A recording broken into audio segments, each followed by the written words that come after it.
Mon oncle riche m'a adopté après que mes parents aient dit que je ruinais leur mariage. 15 ans plus tard, ma mère s'est présentée à la lecture du testament en exigeant la moitié de mes millions, alors je l'ai interrompue, et ce que j'ai dit l'a fait sortir de la pièce en courant. Je suis Olivia et j'ai 12 ans. Ma mère vient de me dire que j'interférais avec leur mariage alors qu'elle emballait toute ma vie dans 2 valises. Chaque livre, chaque vêtement, chaque souvenir d'enfance, tout entassé comme si j'étais effacé de cette maison pour toujours. Chérie, ce n'est que temporaire, dit-elle sans me regarder, pliant ma robe préférée avec le même soin qu'elle donnerait à du linge sale. Mais je peux voir le soulagement dans ses yeux, la façon dont ses épaules se détendent à mesure que chaque article disparaît dans le sac. D'où regardez-vous aujourd'hui?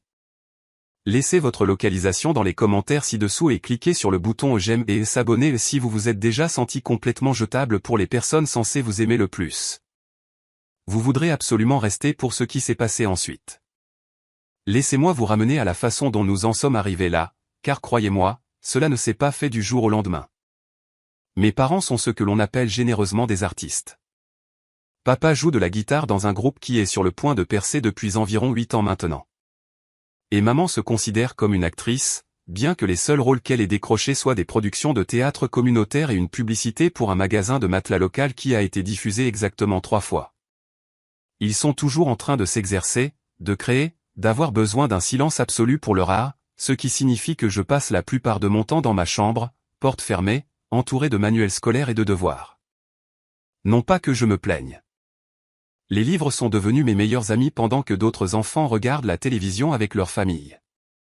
Je me plonge dans les équations mathématiques et les chronologies historiques. Tout ce qui a un sens quand tout le reste de ma vie semble chaotique. Olivia, ma chérie, nous avons besoin de calme pour la répétition. Maman appelle d'en bas.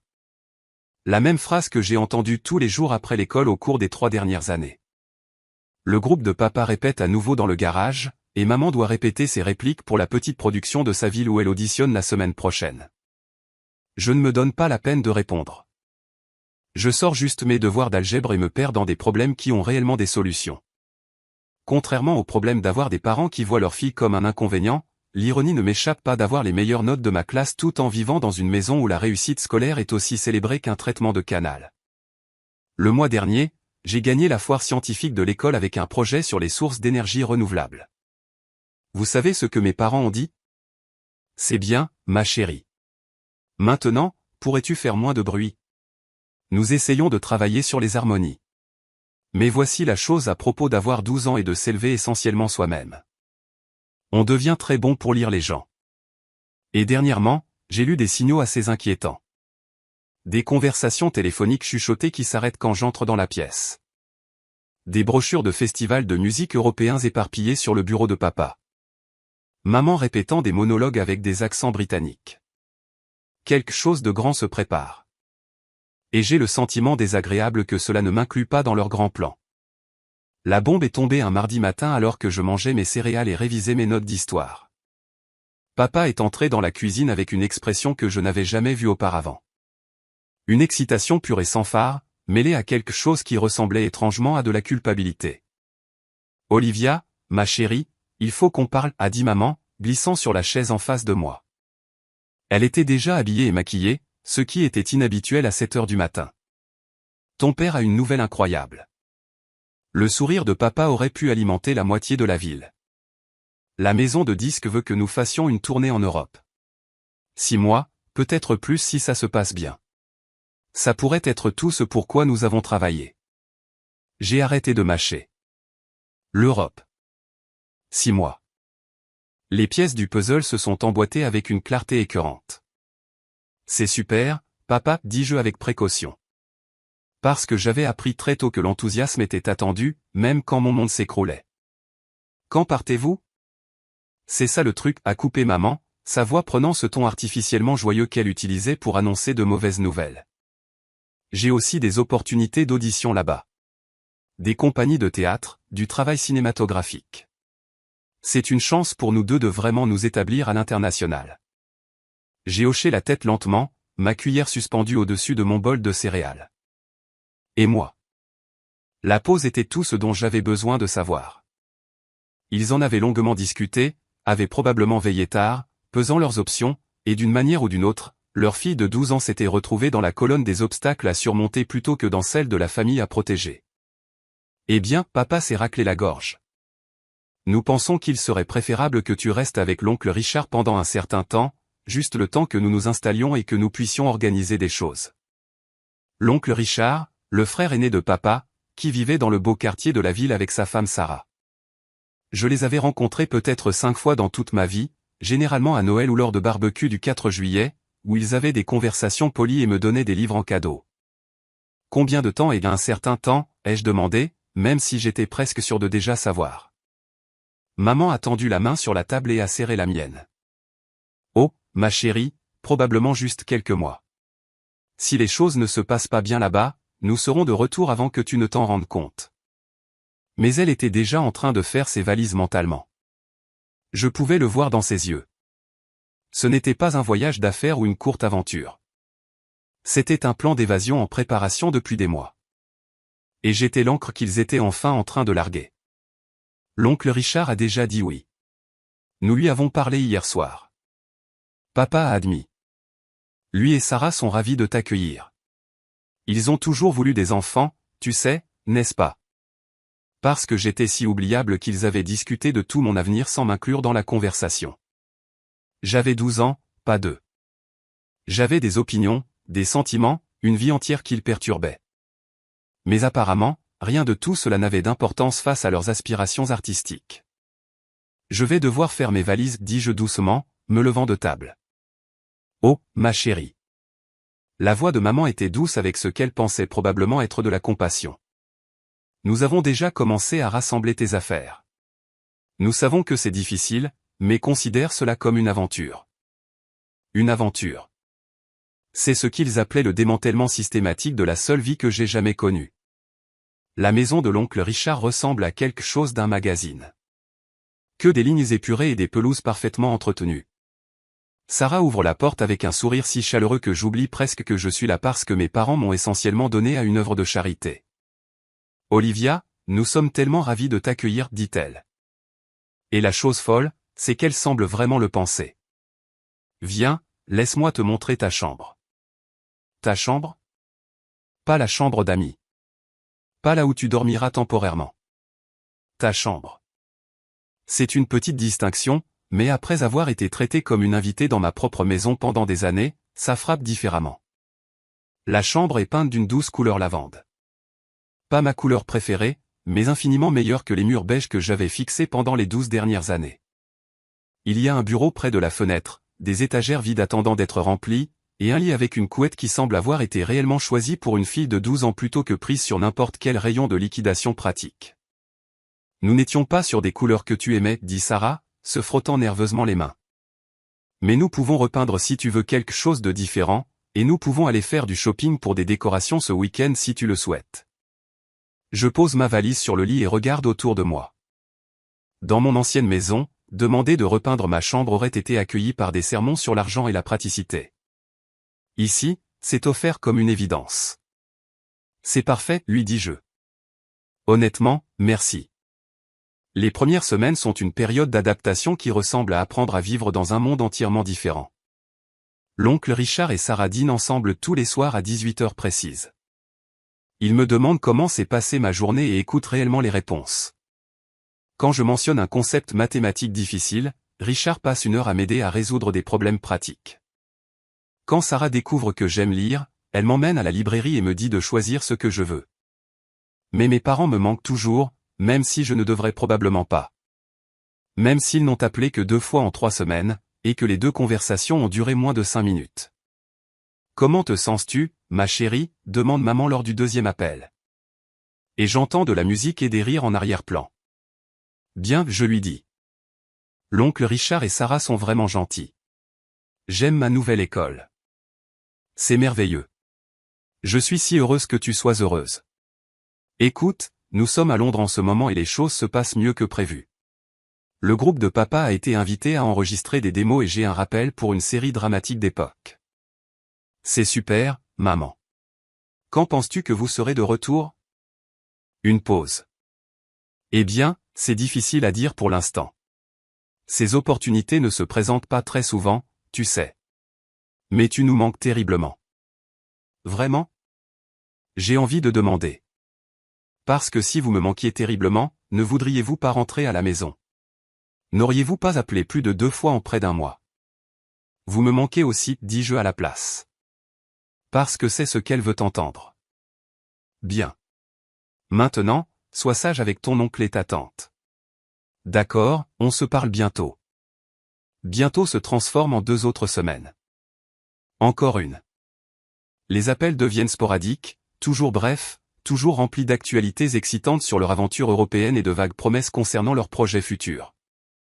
Je commence à comprendre que je ne suis pas temporairement gêné par leur absence. Je suis définitivement remplacé par leur nouvelle vie. Le printemps arrive avec une promesse inattendue qui change tout. Maman appelle un samedi matin et pour la première fois depuis des mois, elle parle comme la mère dont je me souviens quand j'étais plus jeune. Chérie, j'ai la nouvelle la plus merveilleuse, dit-elle, sa voix pétillante d'excitation. Nous serons de retour pour ton 13e anniversaire. Je ne le manquerai pour rien au monde. Mon cœur fait ce petit bond ridicule. Le genre qui vous fait réaliser que vous reteniez votre souffle depuis des mois sans le savoir. Vraiment? Vous rentrez à la maison. Bien sûr. Mon bébé a 13 ans. C'est une grande étape. Nous fêterons cela comme il se doit. Attends un peu. Pour la première fois depuis que j'ai emménagé avec l'oncle Richard et Sarah. J'ai l'impression que toute cette situation n'est peut-être pas permanente. Peut-être que mes parents me manquent. Peut-être qu'ils ont réalisé que leur carrière ne valait pas la peine de perdre leur fille.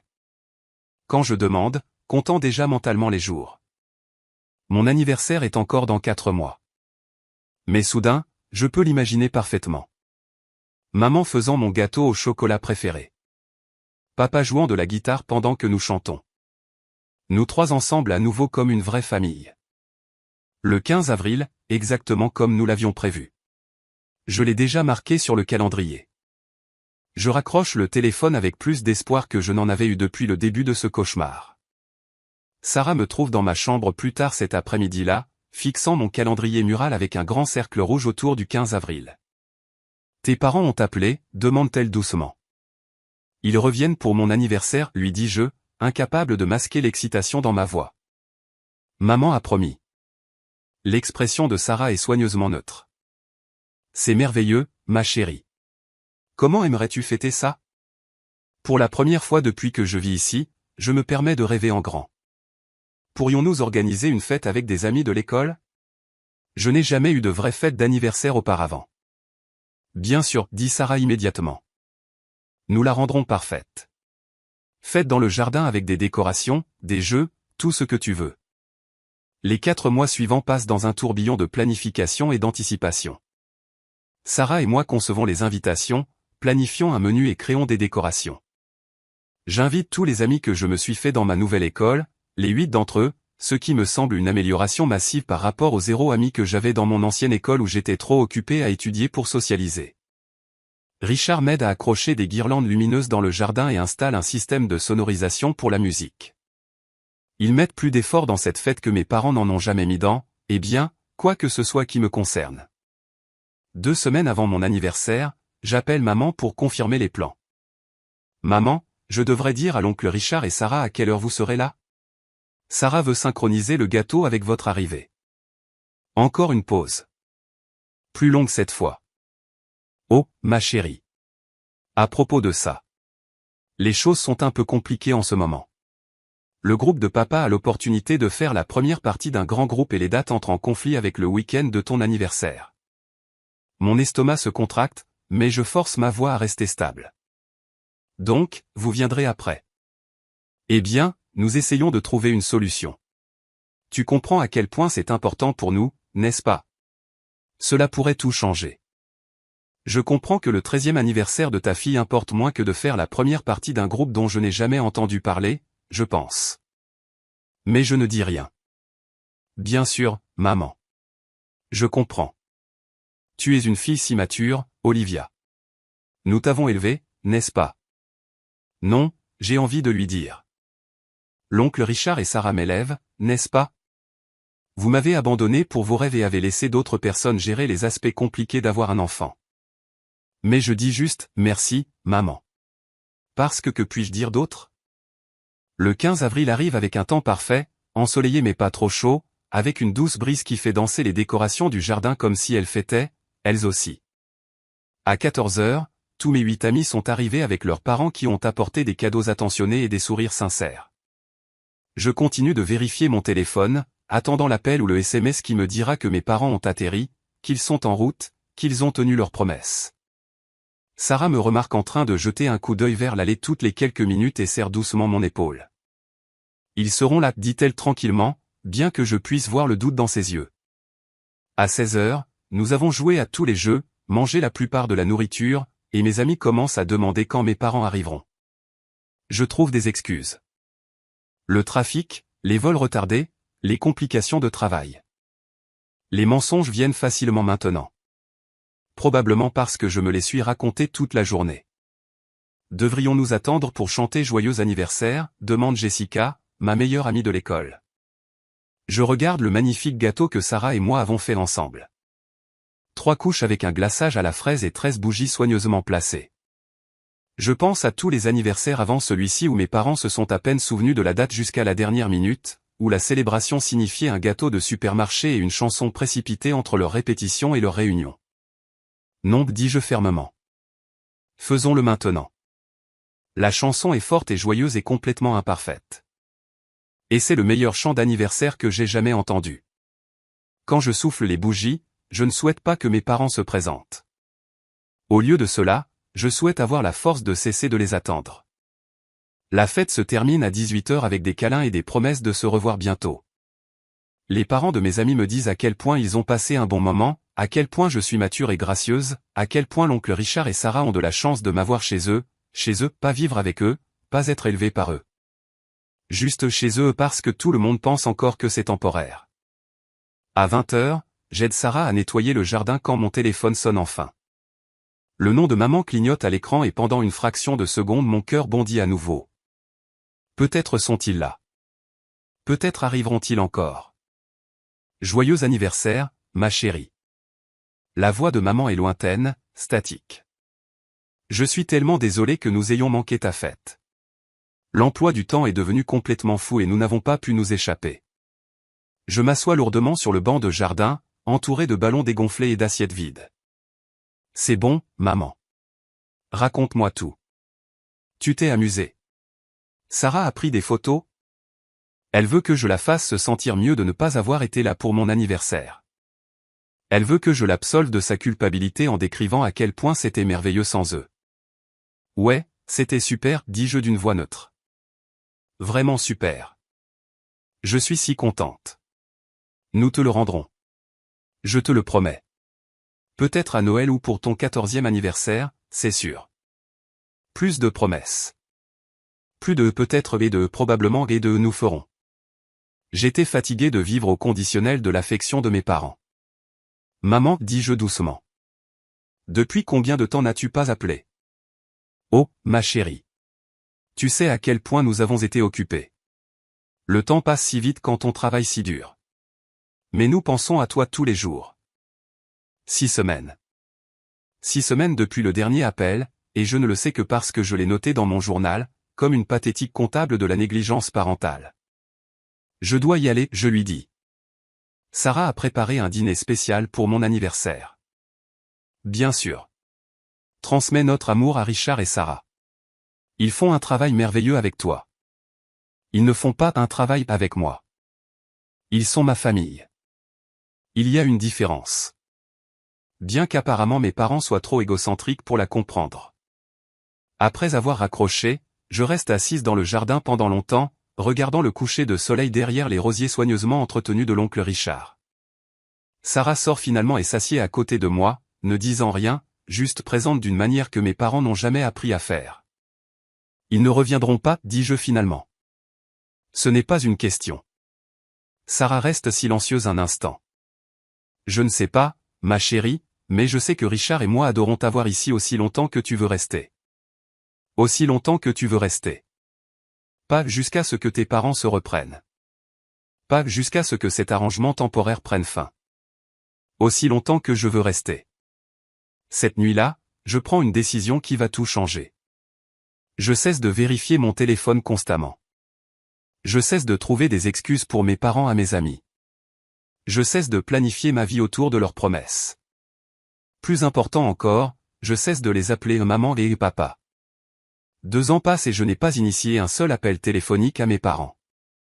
C'est libérateur d'une manière inattendue, comme si je déposais enfin un poids dont je n'avais pas réalisé que je le portais. Ils appellent occasionnellement, principalement pendant les fêtes, et toujours avec des histoires dramatiques d'échecs de peu et de quasi-percées qui ne se matérialisent jamais vraiment en succès réel. J'ai 15 ans maintenant, et ma vie avec l'oncle Richard et Sarah s'est installée dans quelque chose qui ressemble remarquablement à la normalité. Je suis vice-présidente du conseil étudiant, capitaine de l'équipe de décathlon académique, et j'ai un travail d'été où j'enseigne à des enfants plus jeunes au centre communautaire. Aucune de ces réalisations ne s'est produite par hasard. Elles sont le résultat d'avoir des adultes dans ma vie qui prêtent réellement attention à ce que je fais. Mais cette stabilité est sur le point d'être mise à l'épreuve de la pire façon possible. Sarah est fatiguée ces derniers temps, plus fatiguée que d'habitude. Elle va à des rendez-vous chez le médecin dont elle ne parle pas beaucoup, et je la surprends, elle et l'oncle Richard, à avoir des conversations chuchotées qui s'arrêtent quand j'entre dans la pièce. La peur familière s'installe dans mon estomac. Je sais à quoi cela ressemble quand les adultes me cachent quelque chose de grave. La nouvelle tombe un jeudi soir de novembre. Sarah m'appelle dans le salon où elle et l'oncle Richard sont assis ensemble sur le canapé, se tenant la main. Son visage est pâle mais déterminé et je sais avant qu'elle ne dise quoi que ce soit que notre monde soigneusement construit est sur le point de changer. Chérie, il faut que je te dise quelque chose, commence-t-elle, sa voix plus stable que je ne l'avais imaginé. Les médecins ont trouvé quelque chose. Un cancer, mais il est traitable et j'ai une excellente équipe médicale et nous allons combattre cette chose. Cancer. Le mot tombe comme un coup physique même si une partie de moi s'y était préparée. Sarah, qui m'a appris à faire des biscuits et à écouter les drames de mes amis et m'a aidé avec mes dissertations de candidature à l'université, a un cancer. Quel genre, je demande parce que c'est ce qu'on est censé demander, même si je ne veux pas vraiment connaître la réponse. Ovarien, stade 3. Le traitement sera agressif, mais mes raclements de gorge médecins sont optimistes. Stade 3, traitement agressif. Euphémismes médicaux optimistes qui ne cachent pas tout à fait la gravité de ce à quoi nous sommes confrontés. Au cours des mois suivants, je regarde la femme la plus forte que je connaisse se transformer en quelqu'un que je reconnais à peine. La chimiothérapie lui vole ses cheveux, son énergie, son rire facile. Mais elle ne touche pas son esprit d'une manière ou d'une autre. Même quand elle est trop faible pour sortir du lit, elle me demande mes notes, mes projets universitaires, ma vie sociale. Je deviens sa principale aide-soignante lorsque l'oncle Richard est au travail, apprenant à gérer les médicaments et les rendez-vous chez le médecin, et les 1000 petites indignités qui accompagnent une maladie grave. Ce n'est rien de ce à quoi j'avais imaginé mes 15 ans ressembleraient, mais d'une manière ou d'une autre, cela ne me semble pas un fardeau. Prendre soin de Sarah me semble la chose la plus importante que j'ai jamais faite. Elle décède un mardi matin de mars. L'oncle Richard lui tenant une main et moi l'autre. Ses derniers mots sont sur la fierté qu'elle éprouve pour la jeune femme que je suis devenue et sur l'amour qu'elle nous porte à tous les deux. Les funérailles sont plus importantes que je ne l'avais imaginé. Sarah avait des amis de son club de lecture, de son bénévolat, de ses cours de yoga, des gens dont elle a touché la vie d'une manière que je découvre seulement maintenant. Mes parents ne viennent pas. Ils envoient des fleurs et une carte disant qu'ils pensent à nous en cette période difficile, comme si nous étions de lointaines connaissances plutôt que de la famille. Dans les semaines qui suivent la mort de Sarah, l'oncle Richard et moi traversons le deuil ensemble d'une manière qui semble à la fois dévastatrice et étonnamment intime. Nous dînons parfois en silence, tous deux perdus dans nos souvenirs. Il m'apprend à gérer les finances du ménage et les portefeuilles d'investissement, non pas parce qu'il essaie de me charger de responsabilités d'adulte, mais parce qu'il veut que je sois préparé à la vie d'une manière qu'il n'a jamais été à mon âge. Tes parents, dit-il un soir alors que nous organisons les livres de Sarah pour les donner à la bibliothèque. Ils t'aiment à leur manière. Mais l'amour ne suffit pas s'il ne s'accompagne pas d'un engagement. C'est la critique la plus proche de son frère que je lui ai jamais entendue. Et ça signifie tout. Toi et Sarah vous êtes engagés envers moi, je lui dis. Même quand vous n'aviez pas à le faire. Nous n'avions pas à le faire, il est d'accord. Nous voulions le faire. C'est ce que signifie la famille, Olivia, vouloir, pas devoir. Je pense à cette conversation pendant des mois après, car elle cristallise quelque chose que je ressentais mais que je ne pouvais pas articuler. Mes parents biologiques m'ont donné la vie, mais l'oncle Richard et Sarah m'ont donné une famille. Il y a une profonde différence entre les deux, et je commence seulement à comprendre à quel point cette dernière est rare et précieuse. La vie après la mort de Sarah s'installe dans un nouveau rythme, un rythme qui tourne autour de l'oncle Richard et moi, cherchant comment être une famille à deux. Il se consacre à m'enseigner tout ce que Sarah aurait voulu que je sache et bien plus encore qu'elle n'aurait probablement pas pensé à inclure. L'argent, dit-il un samedi matin autour d'un café, étalant des documents financiers sur la table de la salle à manger, ce n'est pas de l'avoir, c'est de le comprendre. J'ai 16 ans maintenant, et tandis que mes amis s'inquiètent des dates de bal de promo et des candidatures à l'université, j'apprends l'intérêt composé, les portefeuilles d'investissement et la différence entre les actifs et les passifs. Certaines personnes pourraient appeler cela une façon inhabituelle de passer les week-ends, mais honnêtement, après des années à regarder mes parents prendre chaque décision en fonction de ce qui semblait le plus excitant sur le moment. Il y a quelque chose de profondément réconfortant à comprendre comment fonctionne réellement la sécurité financière. Tes parents, dit l'oncle Richard avec prudence, car il est toujours prudent quand il les mentionne. Il voit l'argent comme quelque chose qui va et vient, comme la météo, mais la richesse se construit lentement, délibérément, au fil du temps. Il me montre ses comptes d'investissement, explique comment il a transformé un salaire modeste en quelque chose de substantiel grâce à la patience et à des choix intelligents. Plus important encore, il explique pourquoi cela compte, non pas pour le luxe ou le statut, mais pour la liberté. La liberté du désespoir. La liberté de faire des choix basés sur des principes plutôt que sur la panique. Que pensez-vous qu'il va se passer ensuite? Laissez vos prédictions dans les commentaires ci-dessous. Et n'oubliez pas de vous abonner si vous apprenez quelque chose de nouveau sur la famille et l'argent aujourd'hui. La chose la plus précieuse que je puisse t'enseigner, continue-t-il, ce n'est pas du tout l'argent. C'est la loyauté. La vraie loyauté, pas le genre factice dont les gens parlent. Il me parle de mes grands-parents, ses parents et ceux de mon père, qui vivent à environ 1 heure de là dans une communauté de retraités. Je les ai rencontrés exactement 3 fois dans toute ma vie, toujours à l'insistance de l'oncle Richard et toujours malgré les objections de mon père. Ton père ne leur rend pas souvent visite, dit l'oncle Richard diplomatiquement. Il dit qu'ils sont trop critiques, trop vieux jeu. Mais la vérité est qu'il lui rappelle des responsabilités qu'il préfère ignorer. Le week-end suivant, nous allons les voir. Grand-mère Hélène et grand-père Franck vivent dans un petit appartement impeccable, rempli de photos, principalement de l'oncle Richard à diverses étapes de sa vie avec quelques photos de famille maladroites qui incluent mon père. Je remarque immédiatement qu'il n'y a pas de photos récentes de mes parents et certainement aucune de moi. Olivia. Grand-mère Hélène me serre dans une étreinte qui sent la vanille et le vieux parfum. Regarde comme tu as grandi. Richard nous envoie des photos, mais te voir en personne, tu es si belle, ma chérie. Richard leur envoie des photos. Je jette un coup d'œil à mon oncle, qui hausse modestement les épaules. Apparemment, il tenait mes grands-parents informés de ma vie pendant que mes vrais parents ne se souciaient pas de maintenir le moindre contact. Ton oncle nous dit que tu réussis merveilleusement à l'école, dit grand-père Franck, s'installant dans son fauteuil inclinable. Capitaine du décathlon académique, c'est bien ça? Ils savent pour le décathlon académique. Ils connaissent mes notes, mon travail d'été, probablement aussi mes projets universitaires. Ces gens que je connais à peine ont suivi ma vie de plus près que mes propres parents. Richard a aussi mentionné que tu t'occupais de lui depuis le décès de Sarah, dit grand-mère Hélène, sa voix douce. Cela montre un vrai caractère, ma chérie. De vraies valeurs familiales. Valeurs familiales. Cette phrase revient. Mais venant d'elle, cela ne sonne pas comme une rhétorique vide. Cela sonne comme quelque chose gagné par l'action plutôt que promis par des mots.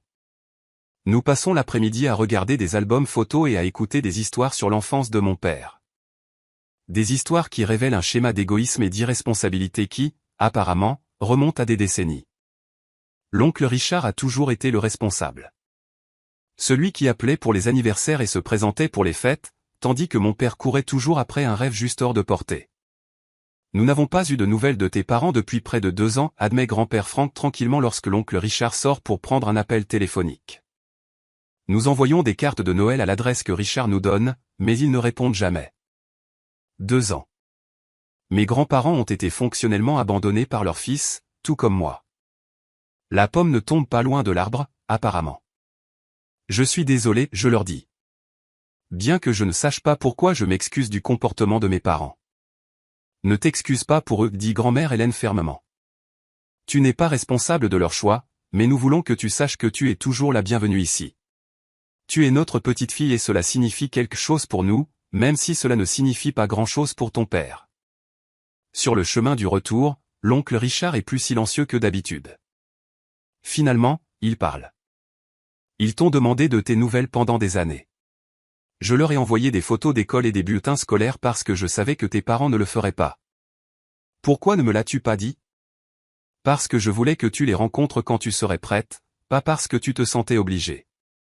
Il y a une différence entre une famille qui exige ton attention et une famille qui la gagne. La dernière année de lycée apporte des lettres d'acceptation à l'université et une décision qui surprend tout le monde, y compris moi-même. Je suis admise dans plusieurs universités prestigieuses, mais je choisis l'université d'État à 1 heure de l'oncle Richard. Assez près pour visiter régulièrement, assez loin pour établir mon indépendance. Tu es sûr, me demande-t-il lorsque je lui annonce ma décision. Tu pourrais aller n'importe où, Olivia. Harvard t'a accepté. Stanford aussi. Je suis sûr, lui dis-je. D'ailleurs, quelqu'un doit te surveiller. S'assurer que tu manges des légumes et que tu ne te contentes pas de plats chinois à emporter. La vérité est plus compliquée. Après avoir perdu Sarah, l'idée d'être à des milliers de kilomètres de la seule vraie famille qui me reste me semble impossible. L'oncle Richard prétend que c'est une question de commodité ou de coût, mais je peux voir le soulagement dans ses yeux. L'université est tout ce que j'espérais. Intellectuellement stimulant, socialement épanouissant et merveilleusement libéré des drames familiaux.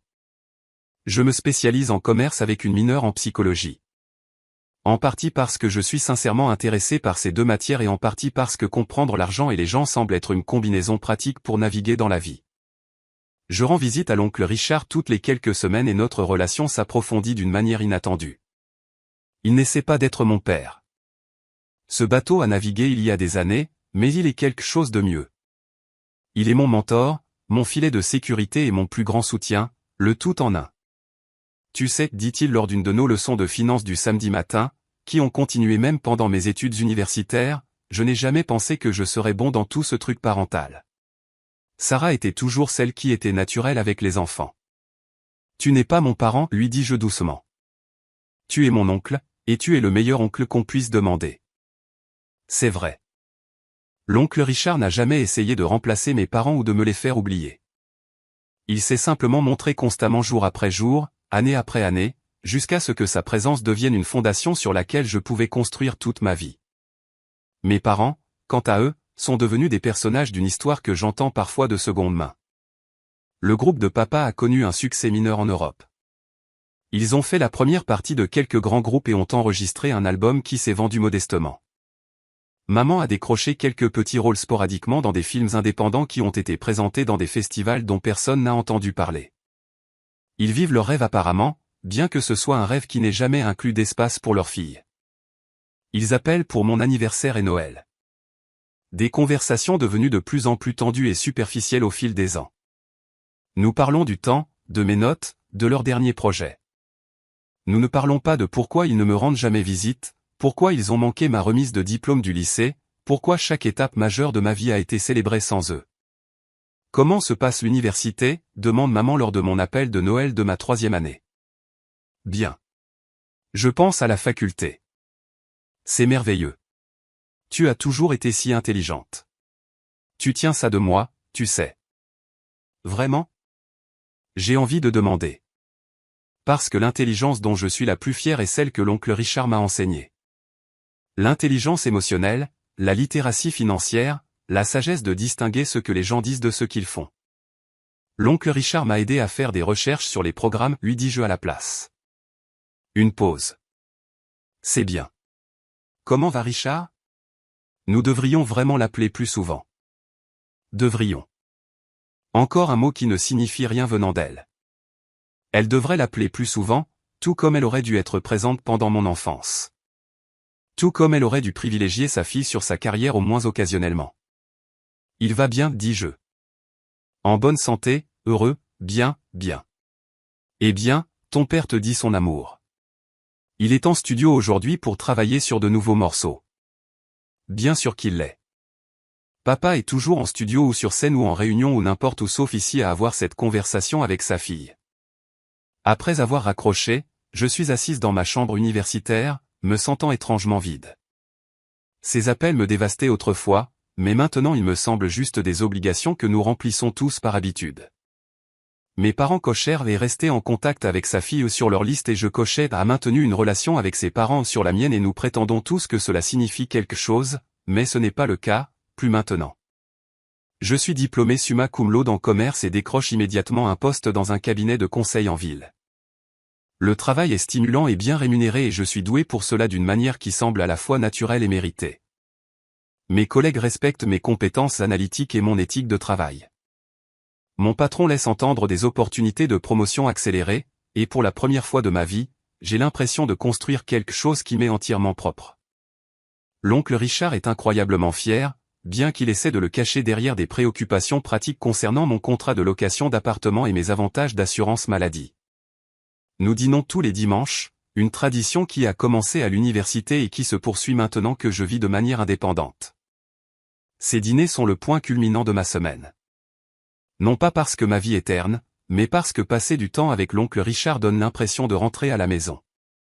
Tu sais, dit-il un dimanche, pendant le dessert, quand j'ai 25 ans. Je pensais à mettre à jour mon testament. J'ai failli m'étouffer avec mon café. Oncle Richard, tu n'as même pas 60 ans. Pourquoi penses-tu au testament? Parce que les gens intelligents planifient à l'avance. Et parce que je veux m'assurer que tout ce pourquoi j'ai travaillé aille aux bonnes personnes le moment venu. Il a toujours été pragmatique face à la mortalité, un trait que la mort de Sarah a renforcé plutôt que créé. Il a une excellente assurance maladie, un plan successoral complet et le genre d'approche méthodique de la planification de vie qui vient de la compréhension que demain n'est pas garanti. Je ne veux pas parler de ça, lui dis-je honnêtement. Je sais, mais il faut. Tu es la personne la plus importante de ma vie, Olivia. Tu es la fille que Sarah et moi n'avons jamais eue, et tu es le seul membre de la famille qui ait toujours été présent et fiable. Je veux que tu comprennes ce que cela signifie pour moi. Au cours des mois suivants, il m'implique dans des conversations sur la planification financière qui me semblent à la fois accablantes et nécessaires. Il explique sa stratégie d'investissement, ses objectifs philanthropiques, ses espoirs quant à la manière dont sa fortune pourrait être utilisée après sa disparition. Plus important encore, il explique son raisonnement. Tes parents ont fait leur choix il y a des années, dit-il sans détour. Ils ont choisi leur carrière plutôt que leurs responsabilités. Je respecte leur droit de faire ce choix, mais je n'ai pas à le récompenser.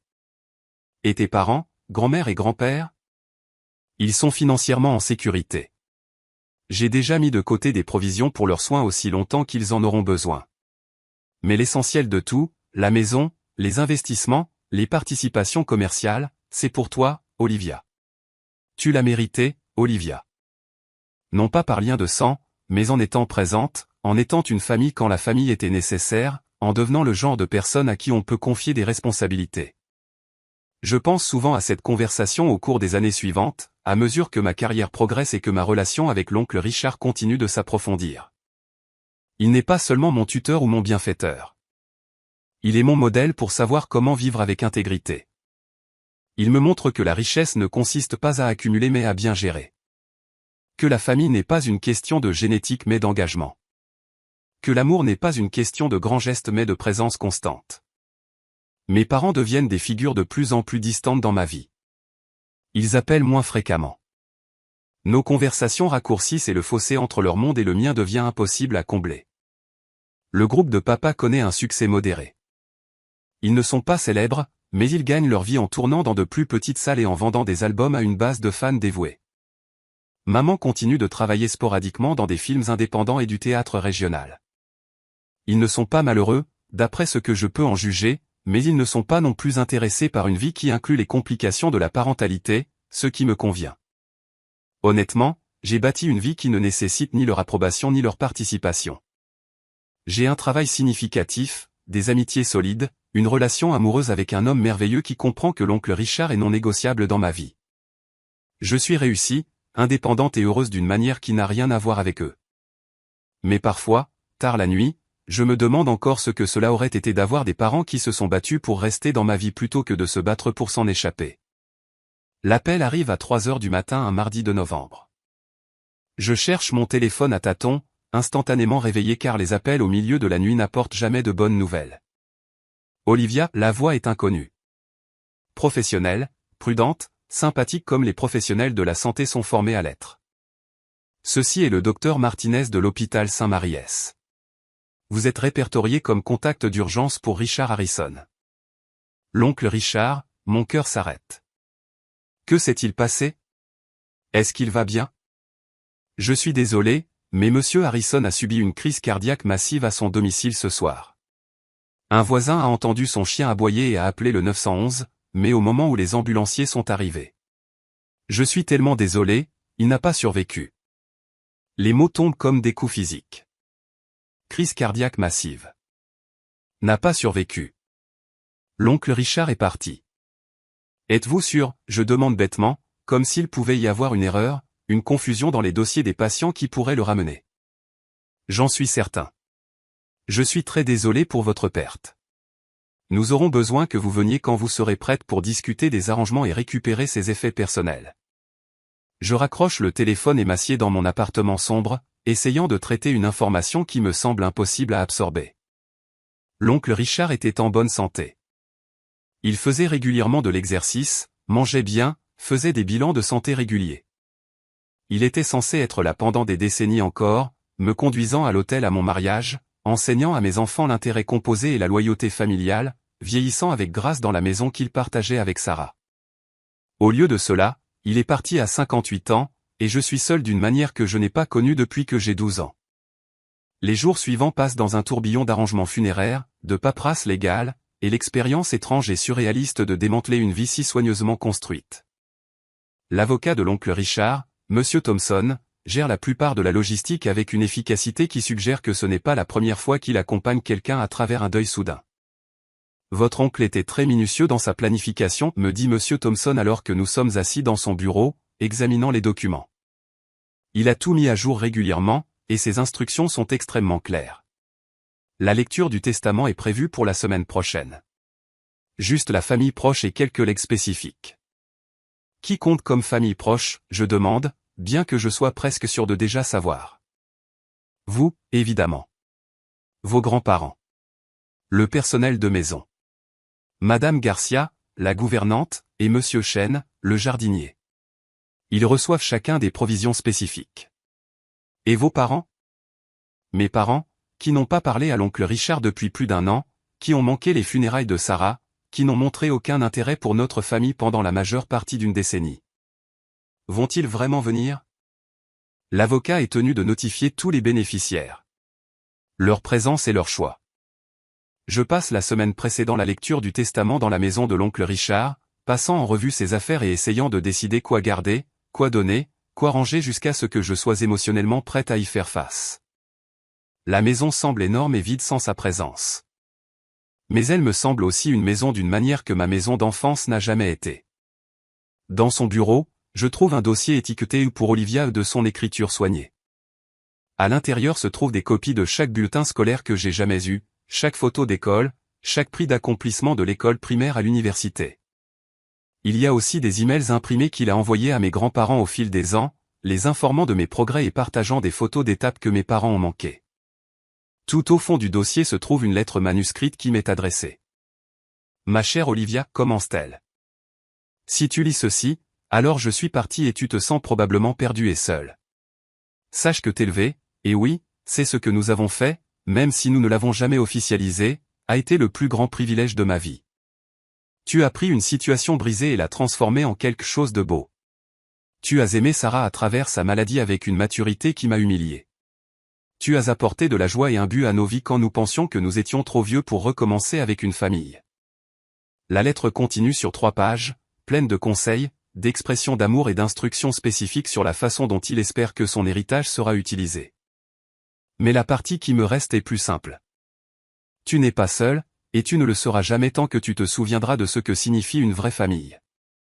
Les funérailles ont lieu un matin de décembre gris, qui semble approprié pour dire au revoir au meilleur homme que j'ai jamais connu. L'église est bondée. L'oncle Richard avait plus d'amis et de collègues que je ne l'avais imaginé.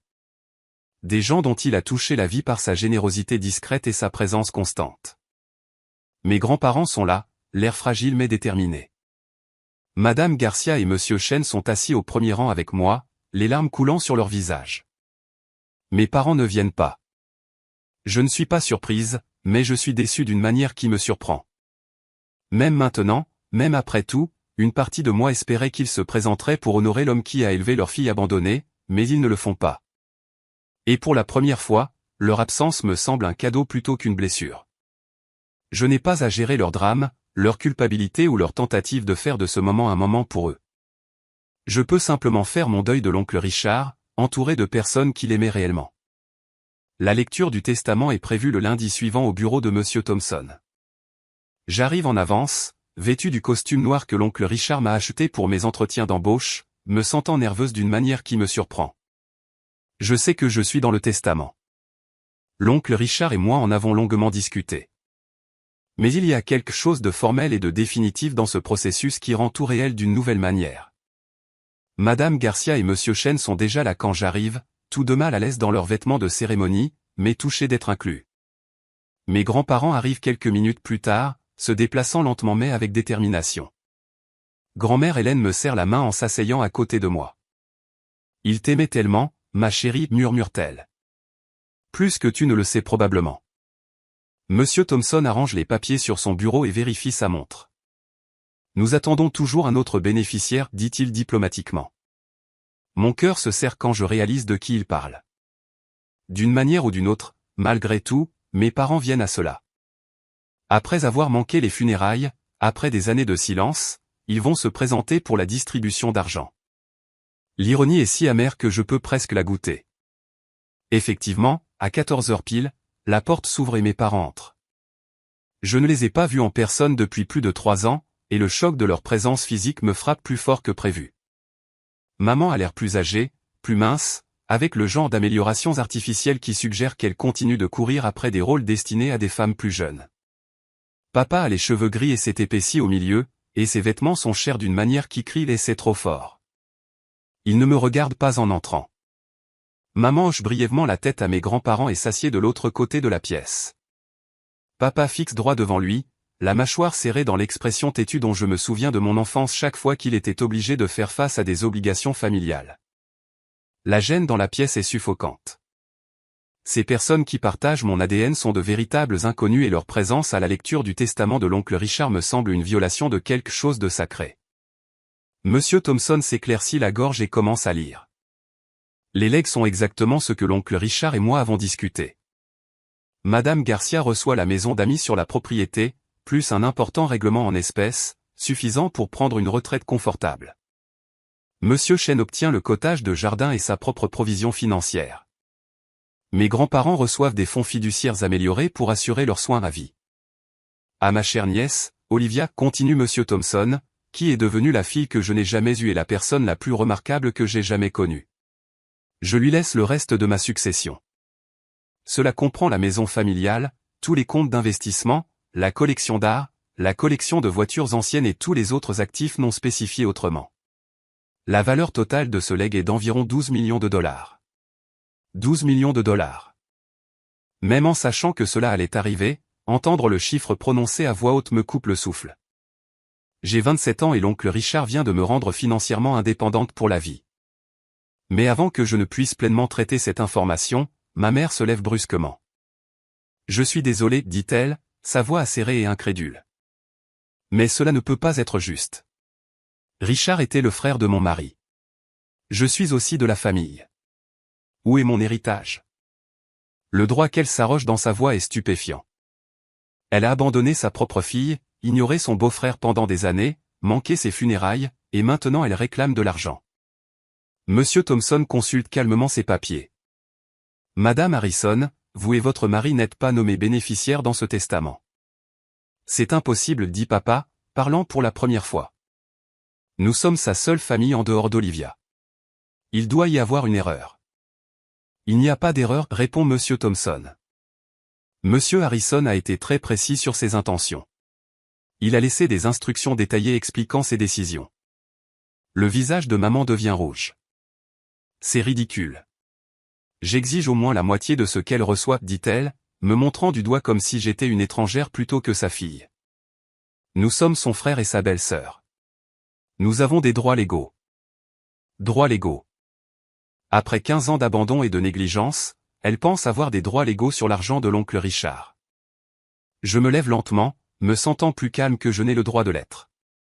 C'est le moment pour lequel je me préparais inconsciemment toute ma vie d'adulte. En fait, maman, dis-je, et ma voix sort stable et claire. Vous n'avez aucun droit légal sur la succession de l'oncle Richard. Mais s'il vous plaît, expliquez à tout le monde ici pourquoi vous pensez mériter la moitié de son argent. Elle a l'air surprise que je lui parle directement, comme si elle s'attendait à ce que je reste assise tranquillement pendant qu'elle réclamait mon héritage. Je suis de la famille, Olivia. De la famille de sang. Cela doit compter pour quelque chose.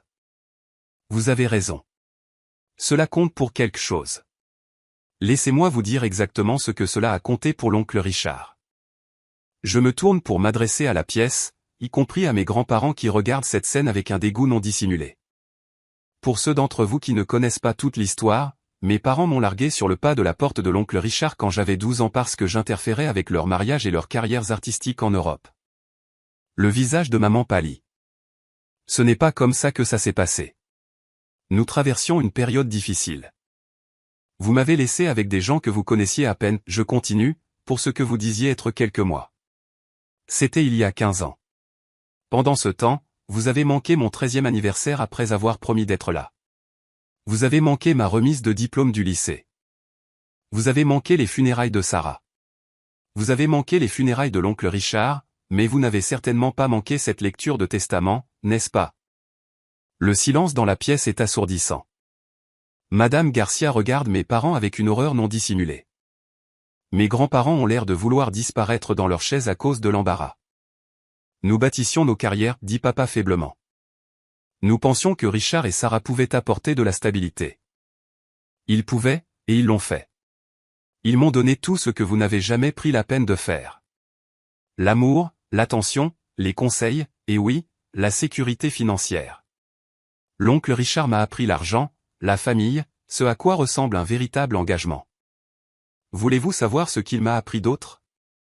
Je me dirige vers le bureau de Monsieur Thompson et prends un dossier que j'ai apporté avec moi. Il m'a appris à conserver des dossiers. Donc, j'ai la documentation de chaque appel téléphonique, de chaque anniversaire manqué, de chaque promesse brisée. J'ai une chronologie de votre abandon complet de vos responsabilités parentales. J'ouvre le dossier et sors une feuille de calcul imprimée. Au cours des 15 années qui se sont écoulées depuis que vous m'avez laissé ici, vous m'avez appelé en moyenne 3,2 fois par an. La conversation la plus longue que nous ayons eue a duré 12 minutes. La plus courte 45 secondes. C'était l'appel où vous m'avez souhaité un joyeux anniversaire avec 2 semaines de retard parce que vous aviez oublié la date exacte. Maman pleure maintenant. Mais ce sont des larmes de colère, pas de remords. Tu ne peux pas simplement nous punir pour toujours d'avoir essayé de construire une vie. Je ne vous punis pas, l'interrompis-je. Je ne vous récompense tout simplement pas. Il y a une différence. Je me tourne pour faire face à la pièce. L'oncle Richard a dépensé son argent pour mon éducation, ma santé, mon bien-être émotionnel. Il a investi en moi quand vous êtes parti. Il a gagné le droit de décider où vont ses actifs, et il a choisi de les laisser à quelqu'un qui a réellement fonctionné comme une famille. Mais tu reçois 12 millions de dollars, crie maman. Tu peux sûrement en épargner un peu pour les personnes qui t'ont donné la vie. Et voilà, le droit qu'elle s'arroge, mis à nu. Elle veut du crédit pour m'avoir donné naissance tout en n'assumant aucune responsabilité pour m'élever. Je la regarde longuement. Cette femme qui partage mon ADN, mais rien d'autre de significatif. Tu sais ce qui est drôle? L'oncle Richard vous a en fait laissé quelque chose. Monsieur Thompson a l'air confus, fouillant dans ses papiers. Je ne vois aucune disposition pour. Pas en argent. Je précise. Il vous a laissé la connaissance que votre fille est devenue une bonne personne malgré votre échec complet en tant que parent. Il vous a laissé la connaissance que d'autres personnes ont pris le relais pour faire le travail que vous avez abandonné. Et surtout, il vous a laissé la connaissance que les actions ont des conséquences. Je rassemble mes papiers et me lève. Si vous voulez contester ce testament, vous êtes libre d'essayer. Mais je pense que vous constaterez que 15 ans d'abandon documenté ne constitue pas un motif de demande d'héritage. Maman sanglote maintenant ouvertement. Olivia, s'il te plaît. Nous sommes tes parents. Nous t'aimons. Non, dis-je simplement. L'oncle Richard m'aimait. Sarah m'aimait. Vous étiez simplement des personnes qui ont eu la chance de me donner naissance et qui ont ensuite décidé que la parentalité était trop gênante pour votre style de vie. Je me dirige vers la porte, puis m'arrête et me retourne. Oh, et puisque vous êtes si préoccupé par l'argent, l'oncle Richard a également laissé des instructions détaillées concernant ses dons caritatifs. Chaque année, le jour de mon anniversaire, j'ai pour instruction de donner une somme importante à des organisations qui soutiennent les enfants en famille d'accueil et les arrangements de parenté. Des enfants dont les parents les abandonnent, tout comme vous m'avez abandonné. La dernière chose que je vois avant de sortir est le visage de ma mère, comprenant enfin qu'il n'y aura pas de réconciliation, pas de manne financière, pas de fin heureuse à l'histoire de ces terribles choix. Dehors, dans le couloir, mes grands-parents me rattrapent. Grand-mère Hélène me serre dans une étreinte féroce. C'était magnifique, ma chérie, murmure-t-elle. Richard aurait été si fier. Et vous savez quoi? Je pense qu'il l'aurait été. Non pas parce que j'ai été cruel envers mes parents, mais parce que j'ai finalement compris ce qu'il a essayé de m'enseigner toutes ces années. Que la famille est une question d'engagement, pas de génétique. Que l'amour est une question de présence, pas de promesse. Et que parfois, la chose la plus puissante que l'on puisse faire est simplement de refuser d'encourager des gens qui n'ont jamais appris la différence. Si cette histoire a trouvé un écho en vous, assurez-vous de cliquer sur j'aime et de vous abonner pour plus d'histoires sur la famille, l'héritage et le fait de se défendre lorsque les personnes censées vous aimer le plus essaient de profiter de votre succès. Parfois, la meilleure vengeance n'est pas la vengeance du tout. C'est simplement de bien vivre malgré tout ce qu'ils vous ont fait subir.